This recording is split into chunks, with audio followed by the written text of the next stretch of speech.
현대위아 2022년도 실적을 스루풋 회계로 분석한 내용과 2023년도 매출액을 예측한 내용을 소개해 드리도록 하겠습니다. 매출은 4.6% 증가했는데 영업이익은 거꾸로 35%가 감소했습니다. 2022년도에 이렇게 매출은 증가했지만 영업이익이 감소하는 업체들이 많이 눈에 띄는 게 현실입니다. 그리고 가공비 재고자산 회전율은 26회전으로 산출이 됐는데 이것의 의미를 또 음미해 보도록 하겠습니다. 구독, 좋아요는 제게 큰 힘이 됩니다. 에너지를 넣어주시는 게 되겠어요. 그리고 1.5배속을 보시기 바랍니다. 원가 회계 손익으로서 매출은 6조 6,800억 원대를 달성해서 4.6% 증가했습니다. 그런데 가공비 배부 재고자산이 8%더 증가했죠. 원가 회계상으로는 결산할 때 이게 플러스 요인입니다만은 스루풋상으로는 마이너스 요인이 되겠습니다. 매출 원가가 적게 올랐으니까 매출 총이익이 16% 증가했고, 근데 판매 관리비가 많이 올랐네요. 44.7%.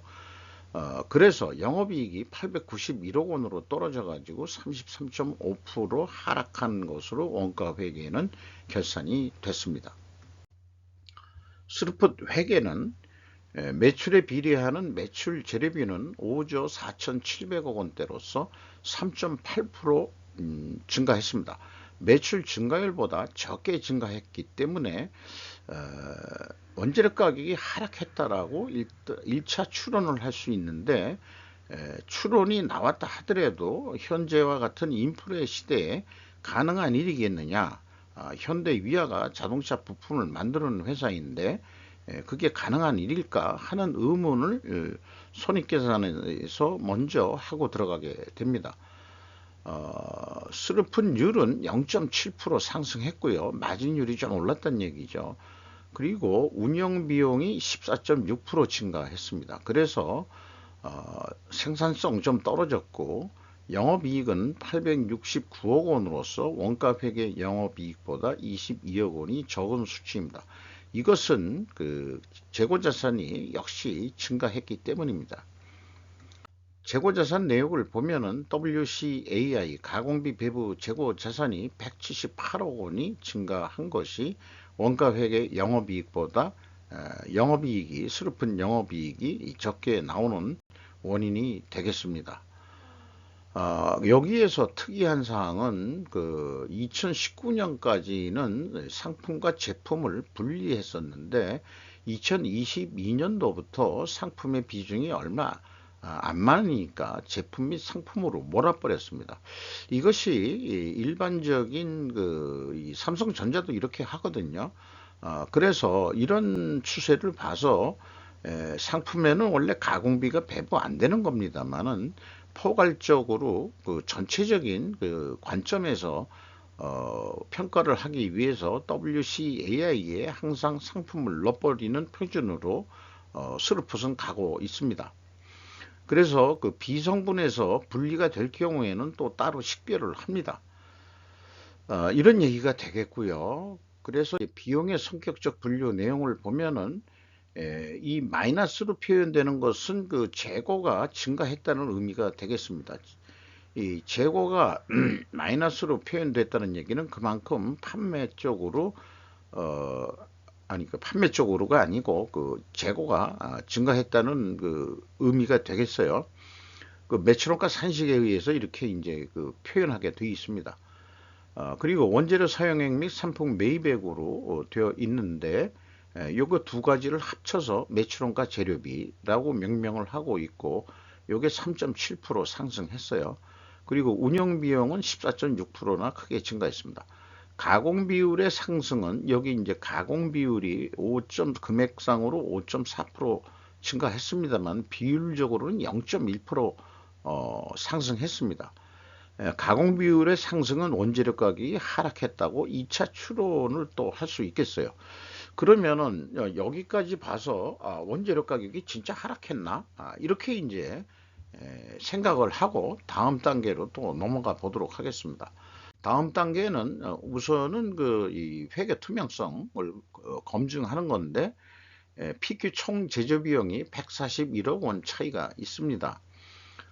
그런데 이것이 이제 이 회사는 재고 자산의 변동 범위 기준을 전체 재고 자산을 하고 있다는 얘기예요. 이 갭이 비가공비 재고 자산의 증가액. 그러니까 비가공비 배부 재고 자산은 주로 원재료가 핵심이겠죠. 원재료까지 넣어 가지고 이 매출원가를 산출하죠. 이렇게 되는 것은 성과 왜곡이 좀 됩니다. 이게 금액은 일치하는 거로 확인을 하지만은, 그러나 제조 원가를 왜곡시키기 때문에 명확한 이 성과 평가의 왜곡이 일어난다, 이렇게 볼 수 있겠고요. 현금 흐름표 기준 전체 재고 자산의 증가액은 일치를 합니다. 이거를 현금식으로 읽어보면은 현금이 9,400만 원 들어왔는데, 그러면은 재고가 9,400만 원이 줄어야 되는데 거꾸로 37억 원이 증가를 했어요. 그러면 갭이 38억 원이나 어디서 하늘에서 굴러 떨어졌는데, 재고자산 평가 손실 환입이 무려 38억 원이나 됩니다. 자, 그런 금액들이 너무 이 종전에 손실을 잡았다가 다시 환입을 잡고 하는 이런 행위들이, 금액이 일정하면은 뭐 그럴 수 있다 생각하는데, 이게 자동차 부품인데 이렇게 평가 손실이 왕창 났다가 다시 환입을 잡고 하는 것이 제 얘기가 아니고 워렌 버핏 옹의 얘기를 드리려면은, 그런 재고자산의 평가에 의해 가지고 손익을 조작하게 되는 것이다. 이것은 자본주의의 수치다, 라고까지 워렌 버핏 옹은 얘기를 하고 있습니다. 저는 개인적으로 아무리 회계 기준 법상으로 인정하는 게 있다 하더라도, 저는 재고자산만큼은 평가 손실이나 환입을 안 잡는 것이 바람직하다라고 봅니다. 만약에 발생할 수 있다고 한다면은 재고자산 손상은 있겠죠. 분실이라든가, 또 더 이상 이 말하자면은 호환 부품으로 쓸 수 없고, 또 자동차 디자인이 바뀌어 가지고 더 이상 써먹을 데가 없다 한다면은, 중고차에 나중에 뭐 써먹을 일이 있을지는 모르지만은, 그런 경우에 과감하게 폐기 손실을 잡는다든지 이런 거는 있을 수 있겠지만은, 평가 손실이나 평가 손실 환입, 손실했던 걸 다시 환입을 잡는 38억 원이나 이런 것들은 바람직하지 않다고 생각을 합니다. 잠깐 실례하겠습니다.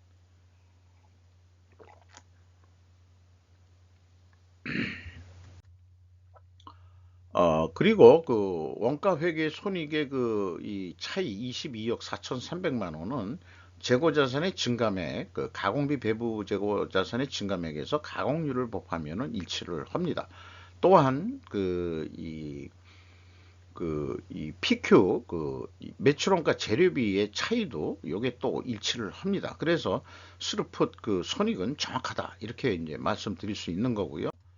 운영비용에서 인건비가 3,211억 원이 집행이 돼서 10.3% 증가했고, 직원 수는 15명이 증가했습니다. 근데 2020년에 2,954명이 있다가 거의 50명을 잘라냈죠. 그리고 조금 다시 이제 인원을 다시 이제 뽑았는데, 이 50명 가까이 나갈 때 아마 정년퇴직이라든지 또 뭐 그런 거 아니었겠느냐, 이렇게 되는데, 2020년에 연봉이 6,730만 원뿐이 안 된다는 게 조금 의아해요. 그런데 한 50명 나갔는데 나머지 사람들이 1억 원이 됐다 하는 얘기면은, 이게 어떻게 해석을 해야 되는 거냐? 저임금이 나가가지고 고참 경력 사원들만 남은 거냐? 그리고 아면 그 54명이 나간 퇴직급여까지 여기에 포함돼 가지고 그런 거 아닐까 이렇게 추측도 해봅니다만은 2022년도에 또 1천만 원 정도 또 올랐거든요. 그러면은 이게 본봉 수준으로 연봉 수준으로 또 9.7%. 그러니까 2021년도에 그 임금이라는 게 참 그 이렇게 많이 올라갈 수가 있느냐 도대체. 아,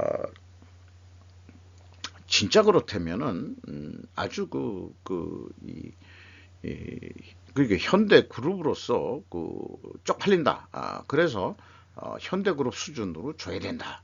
뭐 이런 얘기가 있었던 건지 어떤 건지 잘 모르겠습니다만 그런데 회사가 비성분 내용을 너무 간단하게 표현해가지고 인건비, 감가상각비, 나머지 모든 비용을 기타 비용으로 몰아버렸습니다. 이 기타 비용에 이 전력비라든지 또 뭐 이런 것들이 궁금한데 또 운반비라든지 그 납품하기 위해서 그 운반비도 많이 들 거거든요. 그게 이제 22.9%인데 그런 것들은 좀 표현해 줘야 되지 않을까 싶습니다. 물론 기아차나 현대차도 잘 밝히고 있지 않습니다만은 네, 그런 것이 좀 불만족이에요. 경영평가 지표로 와서 이 재고 회전율이 떨어졌는데 그 스루픈율은 상승했습니다. 어쨌든 분석 경험상 이렇게 역방향이면은 분식회계 개연성 가정을 세웁니다. 그런데 이거를 반증하려고 그러면은 우리는 그 투명하오 하고서 반증하려고 그러면은 원자력 가격 상승과 판매 가격 상승으로 입증해야 됩니다. 그러나 T손익과 비성분에서 추론한 거스르는 원자력 가격 하락과는 추론 모순이 생깁니다. 투명하다는 입증 추론을 입증 이 무죄 변론에 대한 추론이 스스로 그 변호하는 입장에서도 모순을 일단 갖고서 변론을 할 수밖에 없다는 얘기죠. 1,000원짜리 변호사 입장이라면 매우 곤혹스러운 입장에 처하게 되는 것입니다. 그리고 총자산 회전율이 1이 2021년도부터 1이 넘었어요. 1이 넘었다는 얘기는 자신의 가지고 있는 총자산 역량을 10분 더 발휘를 하고 있다. 발휘를 하고 있음에도 영업이익이 내려간다는 것이 문제가 있는 거죠. 그러면 판매 가격이 원하는 만큼 인상이 안 되지 않았겠느냐 일단 이렇게 또 생각을 해봅니다.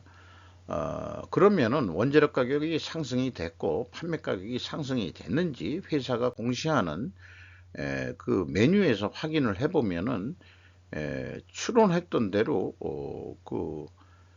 5.5%가 내려갔어요. 근데 이게 문제가 있는 게 이 기초 원자재를 했다는 얘기입니다. 현대 위아에 이런 물건이 원재료로 직접 들어올 리는 없습니다. 그래서 이게 너무 긴 화살이 돼버려요. 인과관계를 따지는데 이런 거는 현대차도 그렇고 기아도 그렇고 전부 다 또 현대 위아도 그 현대에서 그렇게 하니까 자기네들도 이렇게 하는지 모르지만 부품업체가 이러시면은 곤란합니다, 진짜. 이거 뭐 기업을 공개해 놓고 이 신뢰도를 위해서 사업 보고서 주소까지 공개를 하는 마당에 본인들이 이 기초 진짜 알루미늄 괴가 현대 유야에 들어간다면 내가 이런 말을 안 하는데 그런 게 아니지 않느냐 이거예요. 그래서 이런 건 좀 너무하다. 친절한 금자씨가 가가지고 어, 그 뭐 영화 속에서 나온 대로 너나 잘하세요라고 좀 교육을 좀 해야 될 것 같아요. 제품 가격에서 이 차의 여러 중요 부품들이 납품이 돼 구동부가 있고 등속이라는 게 있고 엔진에 들어가는 게 있고 모듈이라는 게 있고 또 소재도 있네요. 또 스마트 솔루션이라는 것도 있고 그렇습니다. 뭐 여기에 이제 그 제품명들이 쭉 나와 있는데 요거는 뭐 상세하게 잘 해줬습니다만은 그냥 단순 평균으로 4.4% 인상이 됐습니다. 원재료 가격이 하락하고 판매 가격이 상승했다는 투명하게 입증 추론은 성립이 됩니다. 됐죠? 다만 원재료가 현대차, 기아와 마찬가지로 기초 원자재 가격으로 공시하여 인과관계가 너무 긴 화살이다. 그래서 이게 거꾸로 원재료 가격이 이렇게 한 5.5% 내려갔는데 재료 비율이 제조 원가상 87.4% 정도 포션을 차지하니까 가격 인하 압박은 4.8% 압박을 받을 건데 거꾸로 4.4% 인상을 시켰다. 이런 얘기가 되겠어요. 그런데 영업이익이 감소한다는 게 이게 또 말이 안 되잖아요. 그러면은 뭔가 둘 중에 하나는 잘못됐다. 이 제품 판매 가격 공시 내용이 잘못됐든지 또 원재료 가격은 이거 가지고는 강제 이거로 비교해서는 이게 논리가 입증이 안 된다. 이렇게 얘기하니까 이제까지 뭐 논리를 따지고 어쩌고 저쩌고 한다 그래도 기본 백데이터가 그 팩트여야만이 이게 논리가 추론이 성립되는 거지. 이런 거 가지고는 투명성 확보가 과연 가능하겠느냐에 대해서는 저로서는 조그만 의심이 있어도 그냥 분식회계의 개연성 가정이라고 우리는 얘기를 해야 됩니다. 왜 그러냐? 그래야만 신뢰가 더 쌓일 수 있기 때문에 그렇다고 저는 생각합니다. 그래서 지금까지 논의한 내용들을 다시 한번 논리 도구로서 정리를 해보면은 충분 조건 논리라는 건데요. 간단합니다. if 만약 뭐뭐 하되면 그러면은 then 그러면 어떻게 될 것이다. 왜냐하면 뭐뭐 하기 때문이다. 그래서 재고 회전율이 하락을 했죠. 그리고 수르픈율은 상승을 했습니다. 이렇게 역방향이면 분식회계 개연성 가정을 세웁니다. 그러나 회사가 이를 반증이 되는 것은 원재료 가격 상승과 판매 가격 상승 데이터 확인이 되기 때문이다. 라고 그 반증 입증이 돼야 되는데 원재료 가격 하락 모순이라는, 그러니까 기초 소재 가격으로 그렇게 써버리니 논리적으로 맞을 리가 없는 거죠. 그러나 제가 이 투명성 법정에선 1,000원짜리 변호사라고 제가 변호인으로서 무죄 입증을 위해서 필연적으로 존재할 다른 결과를 찾는다면은 재고 회전율을 수량으로 한번 뽑아봐야 된다. 제품 재고 회전율 하나만 이래도 그러면은 이게 이 재고 회전율이 하락된 게 맞을 거다. 그 다음에 또 하나 뭐 쭉 얘기한 거를 원재료 가격 추이를 기초 원자재 가격으로 해서는 신뢰도가 저하된다 이렇게 표현했지만은 그 무죄 입증이 쉽지가 않다. 때문에 유죄 판결이 나와도 제가 이 변론에서 제가 지게 되는 거죠. 그러니까 이 변론에서 이길 수 있도록 그 원자재 가격을 조금 더 현실적으로 직전에 납품받는 물건으로 해결해 줘야 되지 않느냐. 자기 공장에 들어오기 전에 형태의 원자재를 표기해야 된다. 누누이 이 현대 위아를 통해서 현대차와 기아에다가도 말하고 싶은 건데요. 제 개인 일개인 혼자로서 그 대기업한테 압력을 줄 수 있는 만한 파워는 없어요. 수십 년을 그렇게 해온 사람들한테 제가 뭔 힘이 있다고 그렇게 얘기를 하겠습니까마는, 만약에 이 방송을 들으신 분이 현대차나 기아에 특별한 어떤 말하자면은 연이 있고 그 다음에 이해관계가 있는 분이라면은 제 견해를 한번 좀 곱씹어 주시면은 좀 감사하겠다 이런 생각이 좀 들어갑니다. 현금 재무제표로서 캐펙스 자본적 투자는 없고 감가상각비 등으로 비유동자산들이 좀 많이 감소했습니다. 그리고 거기에는 종속기업이 좀 줄어들었어요. 그래서 이제 현금이 들어온 식으로 인식을 하게 되는 거죠. EAT 세후 현금 순이익은 4,723억 원을 벌어서 현금 수익률은 10.7%, 1%포인트가 상승을 했습니다. 자, 영업이익은 감소했다고 그러지만 사실 세후 현금 순이익식으로는 돈을 벌었다. 이렇게 되는 게 이게 현금으로 볼 때는 그렇게 또 되는 겁니다. 그게 이제 주요 그 비현금 비용 때문에 그렇습니다. 그 감가상각비가 가장 대표적인 거죠. 물고 그리고 또 다른 것도 많아요. 이거는 회사 전체적으로 보는 거니까 금융자산 평가라든지 뭐 부동산 평가라든지 뭐 그렇게 그 평가 가지고 조정이 되는 것들이 좀 있기 때문에 그래서 실질적으로는 아마 벌었을 거다 이런 얘기고 채권자한테 2,327억 원을 이자 포함해서 갚아가지고 레버리지율이 31.9%에서 28.8%로 내려갔습니다. 그런데 이자가 좀 올라갔죠. 이자율이 이게 이 기본금리가 올라가서 계속해서 이렇게 기본금리는 올라가는 거로 되어 있습니다. 그러니까 자꾸 갚으려고 이제 노력을 하게 되는 거겠죠. 주주잉여 현금흐름은 저거로 봐야 되겠어요. 이익배당 0.3%, 0.4% 이건데 요거는 이제 있긴 있는데 요건 생략하도록 하겠습니다. 안 가져왔습니다.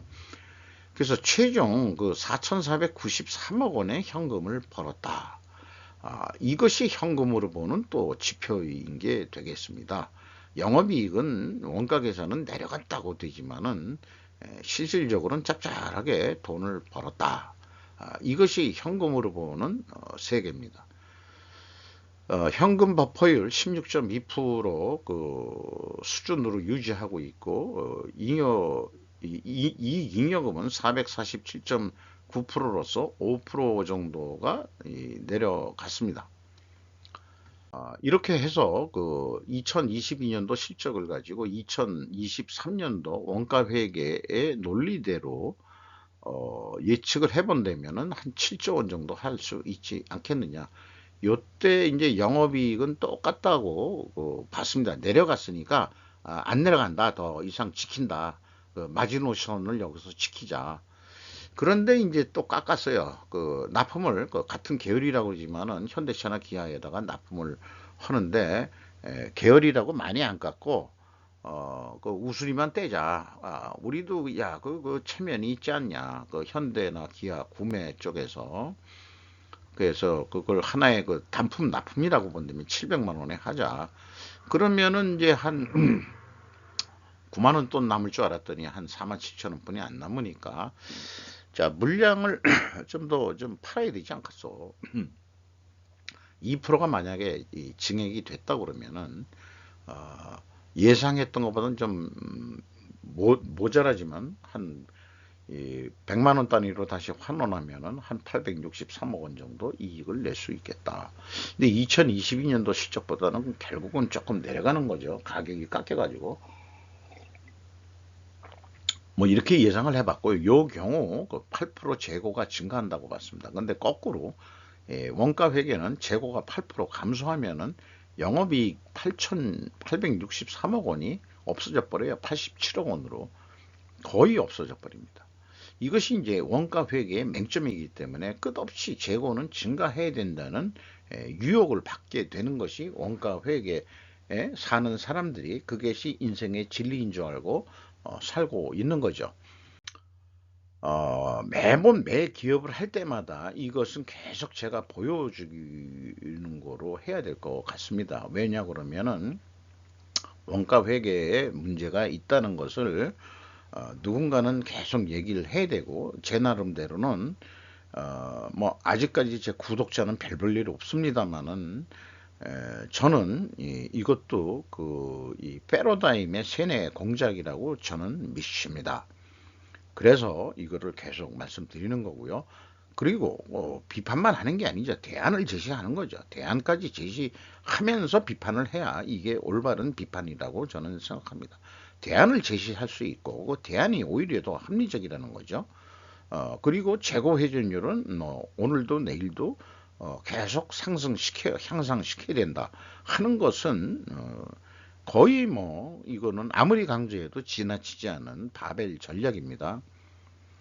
그래서 손익분기점으로 재료비 뭐 원재료 가격이 올랐네 내렸니 이걸 따지기 전에 운영비용 기준으로 운영 비용은 그래도 조금 이제 그 좀 더 노력을 해서 15% 정도만 뭐 올라가는 거로 이렇게 했었고, 영업이익은 그대로 지킨다고 봤을 때 한 2023년도는 7조 5천억 정도는 해야 된다, 이런 목표가 나오는데, 있는 데이터 가지고 재료비가 이제 5% 정도 오를 거라고 봤습니다. 이 경우에 이제 제시될 수 있는 가격이 그 7조 원대. 요걸 또 단품 납품 거래라고 한다면은 한 700만 원대 이렇게 이제 판매를 하면 되지 않을까 싶은데, 그런데 이 700만 원으로 하면은 제시를 하면서도 적자가 나는 거로 이렇게 되어 있어요. 근데 요 형태로 했던 것은 원가 회계상으로 이렇게 따져봐도 700만 원뿐이 안 되니까 그거에 맞춰서 좀 한 부분은 없진 않습니다. 이 재료비가 더 상승됐을 수도 있으면은 또 이 판매가를 더 올려야 될 텐데, 일단 원가 쪽에서 700만 원이 되니까 뭐 더 달라고 하면은 현대차나 기아차에서 사주겠어요. 그러니까 이제 그거에 맞춰서 700만 원 하는데, 그러면 돈을 어떻게 남겨야 되느냐? 영업이익을 재고 회전율을 12% 정도, 가격을 이렇게 싸게 하는 대신 물량을 더 주셔. 당신들이 더 팔아가지고 재고를 좀 뭐 어쨌든지 간에 그렇게 판매가 된다 그러면은, 이게 성공을 한다 그러면은 매출은 한 7조 8천억으로 늘어서 원가 회계에서 예상했던 영업이 892억 원도 스프에서는 재고의 증가에 관계없이 이렇게 낼 수 있다. 근데 12% 정도 재고가 감소하면은 어떻게 되냐? 그 경우는 뭐 원가 회계의 영향을 받지 않기 때문에 700만 원 계약됐을 때 그 수준으로 아마 결산이 될 거다, 이렇게 이제 말씀드릴 수 있겠습니다. 주가를 보면은 내려갔죠. 25,200원이나 계속 코리아 디스카운트에 걸려 있습니다. 장부 가격에 이제 50%도 인정을 못 받고 있어요. 현대위아는. 일부는 현대위아도 방산품의 일부 이 자동차 말고 어떤 그 방산품의 어떤 그 기계 부품 쪽으로 뭐 크고 한 게 있다고 그러긴 하는 얘기를 소문으로 들었습니다. 주주 내역을 보면은 현대차가 25.35%, 기아가 13.44%, 국민연금공단이 9% 들어와 있고 외국인이 9.5% 들어와 있습니다. 뭐 외국인도 조금은 이제 관심이 있는 거죠. 거꾸로 이런 그 부품 회사보다는 현대차나 기아의 이 지분율이 꽤 높죠. 그 한 30%대 이상으로 거의 그 최대 주주만큼 수준으로 들어와 있습니다. 그래서 별도로 이 현대 모타그룹의 현대차, 기아차, 그다음에 이제 그 현대 모비스 요 세 군데 삼총사 정도를 한번 그 실적을 연결해서 한번 좀 또 추가로 소개를 좀 해볼까, 그렇게 생각 중에 있습니다. 현대 위약권으로 약간 길게 설명이 됐습니다. 이상 마치도록 하겠고요. 구독, 좋아요 꼭 부탁드리겠습니다. 감사합니다.